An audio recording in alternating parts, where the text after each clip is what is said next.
Hello everybody, Sergeant Soldier here, and back with Breaking Rust, and today I sound like crap. I'm really sorry. I'm sick, my voice is all messed up, my throat's all messed up, and there's not really much I can do about it. So if this video sounds bad, I apologize, but unfortunately at the time of this recording I was also sick, and I didn't record my voice, so I'm basically just doing a voiceover.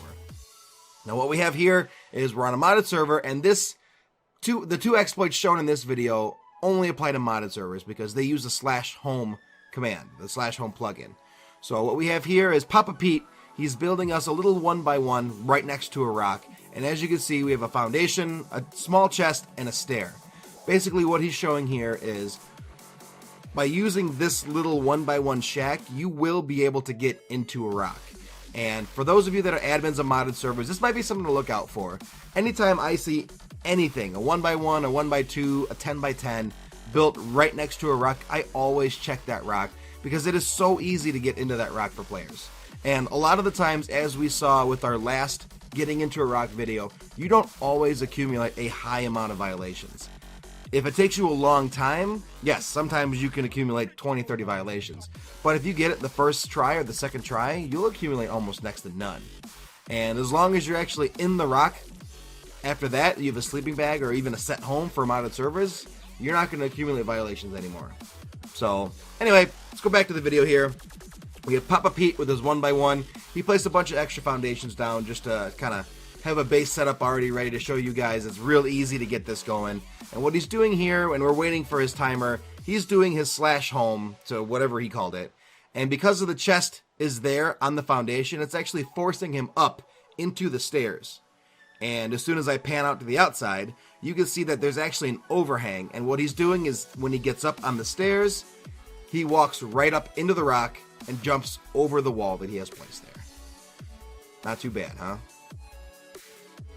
Okay, so with the second method here, and I'm sorry about the light change. When we recorded this, it went to night. I had to cut all that out, and then it went back to day. So it's a little dark. I'm sorry.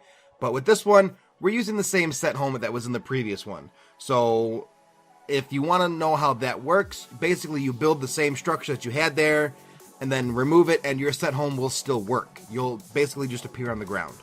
So from there, what we have here is a bunch of sandbag and concrete barricades, a sleeping bag or two, a chest, and everything. If you're an admin and you're flying around and you see all this stuff positioned next to an overhang or an outcropping or whatever you want to call it, you might want to poke into that rock because this is one way to get into a rock for a modded server.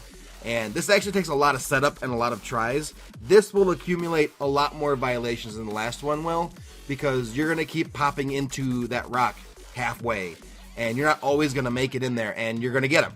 So if there's someone that has a decent amount of violations, honestly, I always look at people if they're between 1 and 50 violations because a lot of the times lag will get you a very small amount unless your server's lagging really hard. So anything between 1 and 50 could be something like this. So as we can see here, he did a /home, and the best way to get this to work, honestly, is by when you're in the air suspended like that, you need to spam that space bar, that jump. And basically because you're spamming that jump, it gives the game a small amount of lag, just enough for you to actually pop up from the sleeping position through the rock and then over into it. That's exactly what we just saw Papa Pete do here. So anyway, that's it for this episode of Breaking Rust, and we'll see you in the next Breaking Rust video. Bye-bye. Thank you so much for watching Breaking Rust, a series dedicated to exposing bugs, glitches, and exploits in the game of Rust. The idea is to get these videos into the hands of game developers as soon as possible, so please share this video to help achieve that. If you know of any bugs you'd like to have featured in an episode, please let me know in the comments below.